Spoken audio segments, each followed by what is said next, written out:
"Seat the Duchess behind the column," Lady Cordelia said. "She cannot hear the opera anyway." Laughter moved through the royal box. Elinor Ashford looked at the narrow chair concealed behind a marble pillar while servants adjusted the Duke of Wexmoor's seat beneath the golden crown suspended above the stage. Across the theatre, 3 men raised their gloved hands. Elinor recognized the harbour signals immediately. Lock the eastern doors. Lower the weight at the 3rd bell. Keep the Duke beneath the crown. She crossed the royal box and caught Adrian's sleeve. "Leave your seat. The performance has begun. They are preparing to kill you." Adrian looked towards the applauding audience. "You cannot have heard a threat." Elinor pointed towards the ceiling. "I did not hear it." A steel counterweight fell from the darkness and shattered the chair behind him. "I read it." For one suspended moment, the Royal Opera House became completely still. The steel weight had crushed the carved chair where Adrian Vale, Duke of Wexmoor, had been sitting only seconds earlier. Splintered wood lay across the carpet. A fragment struck the marble pillar beside Elinor and fell near her shoe. Then the audience erupted. People rose from their seats. Noblewomen screamed. Men shouted conflicting orders towards the stage. Musicians abandoned their instruments while ushers attempted to close the curtains. Adrian seized Elinor's arm and drew her away from the broken chair. "Are you hurt?" She turned until she could see his mouth clearly. "No." Lord Alistair Crown entered the royal box through the rear door. As chairman of the Royal Theatre Council, he wore a gold chain of office and the practiced concern of a man accustomed to controlling public disasters. "A mechanical failure," he announced. "The audience must remain calm." Elinor faced him. "The eastern exits are being locked." Alistair's lips formed the words slowly, as if speaking to a child. "There is no reason for alarm, Your Grace." "Then open the doors. The staff are managing the situation. Open them." Lady Cordelia moved between them. "Elinor, perhaps you misread what you saw." Elinor looked directly at her. 3 men exchanged harbour signals before the weight fell. "You were seated behind a pillar, a position you selected because you believed I would notice nothing." Cordelia's face tightened. "This is not the time to discuss seating. It became the time when your arrangement gave me a view of the machinery." Adrian turned towards Alistair. "Stop the performance. Secure every exit and detain the men operating the counterweights." Alistair lowered his voice. "The foreign delegates are present. If we empty the theatre after one accident, the newspapers will call the peace conference unstable." A steel weight struck my chair and missed you. We should not create a diplomatic crisis before understanding why. Elinor watched Adrian's expression. He wanted to act. He also understood that representatives from 2 rival maritime powers occupied the central boxes. Any panic could be interpreted as an attack, a provocation, or proof that the coming peace agreement had already failed. That hesitation was exactly what the conspirators had expected. Elinor stepped towards the front rail. The stage below was dimmed while workers removed the fallen rigging. Across the auditorium, one of the gloved men raised his hand again. 2 fingers touched his wrist. Then his palm turned down. "First attempt failed. Continue at 3rd bell." "He is signalling again," Elinor said. Adrian followed her gaze. "I see a man moving his hand." "You see a gesture. I see an instruction." Alistair smiled with restrained patience. "Harbour signals vary between ports." "Not that one. Your Grace has been away from maritime work for many years." My hearing changed. My memory did not. The 1st bell rang from behind the stage. Elinor did not hear it clearly, but she saw the audience respond. Heads turned. Musicians began returning to their places. Alistair intended to continue. She crossed the box and pulled the emergency cord beside the curtain. Nothing happened. "The signal line has been cut," she said. Adrian examined the loose rope. "Who has access to this box?" "Royal ushers." council officials, and approved theatre staff, Cordelia replied. Approved by whom? Her answer came reluctantly. Lord Alistair's office prepared the final list. I signed it. Elinor watched her mouth. You did not inspect the names. They were labourers and stagehands. You trusted them to stand behind foreign ministers, but not enough to verify who they were. Cordelia looked away. Adrian issued an order to his guards. Seal this box. No one leaves without identification. Alistair's composure sharpened. You are turning a mechanical mishap into an accusation. No, Elinor said. The signals did that. The backstage corridors were narrow, hot and crowded with frightened workers. Adrian insisted that Elinor remain in the royal box. She ignored him. When a guard attempted to stop her at the staircase, she held up the broken emergency cord. Ask the Duke whether he prefers his only witness behind another column. The guard let her pass. Isaac Reed, the senior stage manager, stood beside the counterweight frame arguing with two council inspectors. I reported that cable yesterday, he said. The outer strands had been cut. One inspector shook his head. The cable passed examination. By a clerk who never climbed the rigging. Elinor approached and placed herself directly in Isaac's line of sight. Speak slowly. He recognized her and immediately turned his face towards hers. The main counterweight cable was weakened. Someone replaced the safety catch with a smaller pin. Could it have failed naturally? No. Who had access? Council workmen arrived after midnight. We were told they were installing decorations for the peace ceremony. One of the inspectors interrupted. His report was never formally accepted. Why? Elinor asked. He is not an engineer. Isaac stared at the man. I have worked this stage for 23 years. That is not a qualification recognized by the Royal Council. Elinor looked towards the broken cable. Yet it is enough experience to recognize when someone intends to drop iron onto a duke. The inspector's mouth tightened. Adrian entered the corridor with Cordelia and two guards. Has anything been confirmed? Elinor pointed to the severed strands. The failure was prepared. Alistair followed close behind. Prepared is a strong conclusion. Isaac removed a narrow brass pin from the mechanism. This was fitted in place of the safety lock. Adrian examined it. It is far too small. Yes, Your Grace. Who authorized the work? Isaac looked towards Alistair.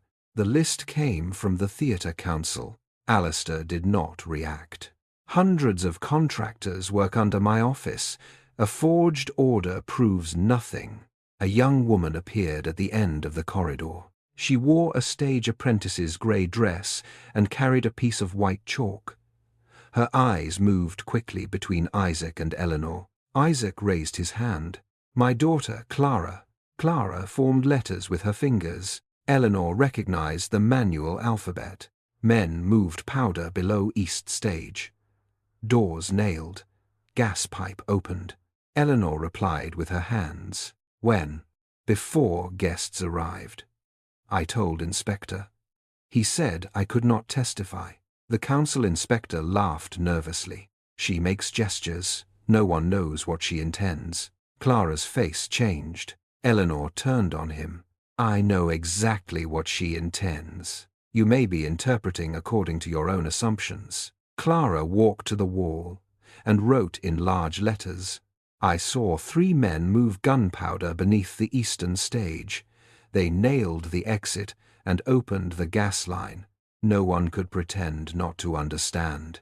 Adrian read the words. Search beneath the stage. Alistair stepped forwards. Your Grace, before we cause further disruption, we should establish whether the girl is reliable. Elinor looked at him. You accepted her labor when you needed scenery moved. Now you question her mind because she saw too much. She is an apprentice, and you are avoiding the room she has identified. The second bell rang. Again, Elinor saw it rather than heard it. Workers glanced upwards. The performance would resume after the third. She looked towards the eastern corridor. A red lamp had appeared above the locked door. Not a theatre signal. A harbour mark. Ready. "They are still proceeding," she said. Adrian followed her gaze. Proceeding with what? Elinor pointed to Clara's warning. Powder below the stage, gas directed towards the royal boxes. Locked exits. Isaac went pale. The iron fire curtain. "What about it?" Adrian asked. "If the counterweight system has been altered, the curtain may fall at the third bell. It would divide the theatre, trap the royal boxes, and force the audience towards the eastern doors, the doors that have been nailed shut," Elinor said. Cordelia looked towards Alistair. "You told me the additional staff were required for fire precautions," he answered smoothly. "And perhaps they were. We have only the claims of workers and a woman reading gestures from a distance." Elinor stepped close enough that he could not avoid facing her. "You selected hand signals because you believed no one of rank would understand them." His expression barely moved. "An imaginative theory. You forgot that Haramir's estates include 3 ports." For the first time, Alistair looked uncertain, only for a second. Then, a guard returned from the lower passage. "The eastern understage room is locked from inside." Adrian drew himself upright. "Break it open." Alistair caught his sleeve. "That room contains gas controls. If the men inside panic, they may ignite the entire system." Adrian looked towards Elinor. She could see the question in his face. He was no longer deciding whether she had misunderstood. He was deciding whether to trust her before the danger became visible to everyone else. "What do you recommend?" he asked. "Do not ring the third bell. Open the servants' exits. Remove the foreign delegates quietly. Detain every council workman." Alistair shook his head. "If we interrupt the ceremony now, the peace agreement may collapse," Elinor replied, without looking away from Adrian. "If you continue, the theatre may collapse first." Adrian turned to his guard captain. "Cancel the third bell." The captain hurried towards the control room. A moment later, every lamp in the corridor went dark. Clara seized Elinor's hand. Through the blackness, she formed 2 urgent words against Elinor's palm. "Too late." A deep vibration traveled through the floor. Elinor felt it beneath her shoes, gas rushing through the pipes. Then she saw a gloved hand appear at the far end of the corridor. The fingers gave one final signal. Fire. Flame flashed beneath the eastern stage. The iron curtain began to fall, and above the royal auditorium, the enormous golden crown moved from its supports directly towards the Duke and the foreign delegates below. The golden crown descended above the royal auditorium. Adrian looked up. The foreign delegates beneath it had not yet understood what was happening. The iron structure moved slowly at first, then accelerated as the altered counterweights released. Elinor caught his sleeve and pointed towards the servants' passage. "Move them now." Adrian did not question her. He crossed the royal box, seized the first ambassador by the arm, and forced the delegates towards the rear corridor. Lady Cordelia followed, directing the nearest guests away from the central seats. Below the stage, gas-fed flames spread behind the painted scenery. The iron fire curtain continued falling, dividing the auditorium from the stage. If it reached the floor, hundreds of people would be trapped against the nailed eastern doors. Isaac ran towards the control wheel. "It is locked." Clara was already moving. She climbed the narrow ladder leading to the counterweight gallery and signaled down to Elinor. "Man above." Cutting release line. Elinor looked towards Adrian. "Get the delegates through the servants' passage. Do not use the eastern corridor. And you? I am stopping the curtain." He stared at the rising fire. "You cannot do that alone." "No. I have Clara and Isaac." The distinction stopped him. She did not need rescue. She needed him to perform the task only he could do. Adrian turned to his guards. "Every delegate and guest through the service route, follow the Duchess's instructions exactly." Then he led the first group into the dark passage. Elinor ran towards the rigging stairs. The stage machinery towered above her like the skeleton of a ship. Ropes, chains, and wooden beams crossed through smoke. Flames from below threw moving shadows across the structure. Clara struggled with a man beside the main release lever. He wore a theatre worker's coat, but his gloves carried the blue stitching Elinor had seen in the royal box. The man pushed Clara against the rail. Elinor climbed faster. He saw her and drew a knife. She stopped 3 steps below him. His mouth moved. "You should have remained behind the column." Elinor read every word. She removed one shoe and threw it at the alarm bell beside his head. The heavy heel struck the metal. The bell rang through the tower. The man turned instinctively towards the sound. Clara seized the release chain and wrapped it around his wrist. Elinor reached the platform and drove her shoulder into him. He fell against the rail. The knife dropped through the rigging.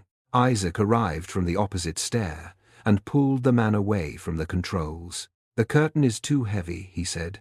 "The main brake has been cut." Elinor examined the machinery. The crown and the fire curtain shared part of the same counterweight system. Alistair's men had redirected the load so that one structure fell whilst the other trapped the audience.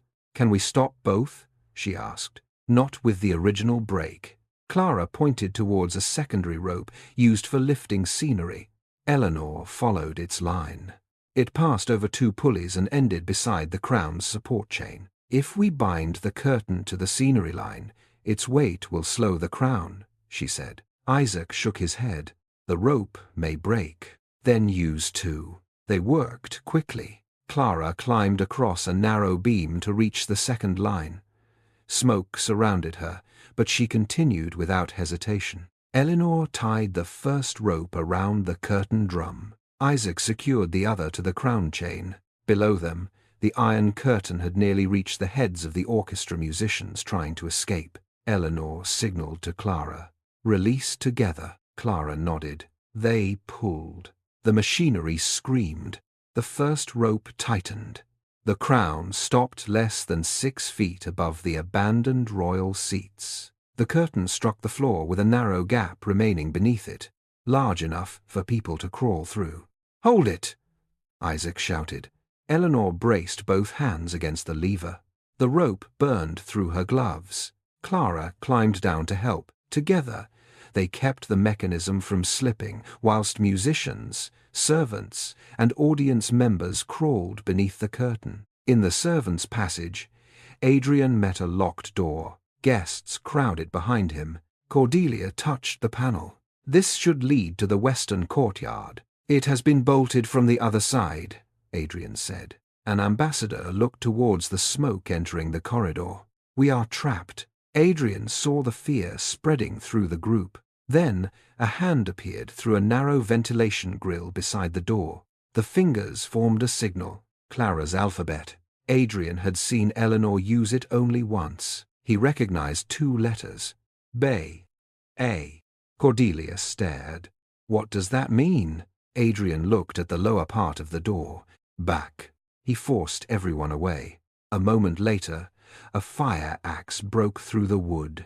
Stage workers on the courtyard side had followed Elinor's signal network and come to open the passage. Adrian helped tear the panel apart. The delegates escaped into the courtyard moments before flame entered the corridor behind them. Cordelia looked towards the burning roof. "Elinor is still inside." Adrian wanted to return immediately. Instead, he remembered her instruction. Move the guests. Trust the people in position. He ordered the guards to continue the evacuation and sent fire crews towards the rigging stairs. For perhaps the first time in his public life, he did not assume that being the most titled man present made him the person who should take command of every task. The last audience members crawled beneath the fire curtain. Elinor's arms shook against the lever. "Everyone is clear," Isaac said. Clara pointed towards the floor below. A man moved through the smoke, carrying a small ignition device. Lord Alistair. He had abandoned his chain of office, but Elinor recognized his face. He reached the powder chamber beneath the stage. Isaac stared down. If he lights that room, the entire building goes. Elinor released one hand from the lever and signaled to Clara. Hold with Isaac. Clara shook her head. Elinor repeated the order. Then she descended. Alistair entered the powder room and opened the ignition case. He did not notice Elinor until she stood in the doorway. "You have lost," she said. He turned. "You believe emptying one theatre changes anything? It changes the number of bodies available for your war." His eyes narrowed. "You understand more than they said. That was your mistake. You were meant to be useful. A deaf widow no one would believe." He lifted the ignition cord. Elinor looked towards the powder barrels. A false naval crest had been fixed to the largest case. Evidence, intended to blame the foreign delegation. "You financed the shipyards," she said. "The peace agreement would have ended your contracts. It would have destroyed British industry. It would have reduced your profits." Alistair pulled the cord. Nothing happened. Isaac had disconnected the main gas line when Elinor ordered the fire curtain lowered. Alistair stared at the useless device. Elinor stepped closer. "You relied upon sound, confusion, and shouted orders." She pointed towards the workers appearing behind him. "You never considered people who communicate without any of them." Clara stood at the front of the group. She signaled, "Now." The workers seized Alistair before he could reach the powder. Adrian entered moments later with guards and Inspector Hale of the city constabulary. Alistair struggled against the stagehands. "You cannot accept evidence from labourers and deaf women." Adrian looked towards the false foreign crest, the powder, and the altered ignition system. "I can accept evidence from anyone capable of observing what men of rank chose to ignore." Elinor faced him. "Do not answer for us."